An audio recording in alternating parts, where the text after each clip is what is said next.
Hey guys, I'm going to show you a really great preparation for the kettlebell windmill.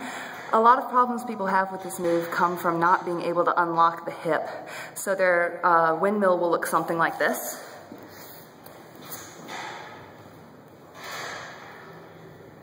So the feet are turned this way, and they're really posting onto this front leg.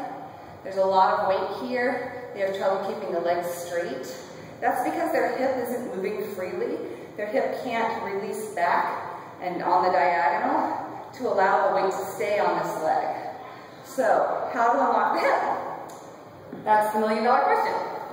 So how we do it is we're going to actually go from the floor and do it kneeling, and we're going to really allow our hip to displace and see if we can get that sensation of pulling with the core and with the hip to bring us back up to center. So, you want to use a pad, a mat, something like that under your lower knee. This leg is at 90 degrees. You're going to take your kettlebell, just kind of press it all the way up so everything's nice and square and centered, right? So now you're going to allow this hip to displace to the side. As you reach down, you're going to reach forward, so you put your hand beside your front foot. You can always look up at the bell if you want to. And then you're going to use that hip and that core to pull you back up to center. Boom. So allow it to displace. Hand down, all the way up. Boom.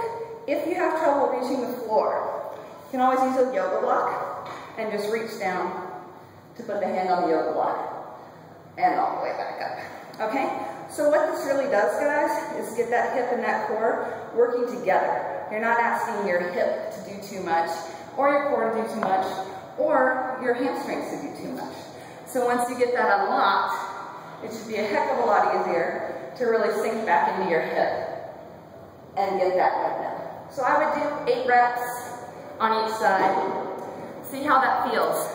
And I would always also do a couple windmills first, just to see if you actually feel different.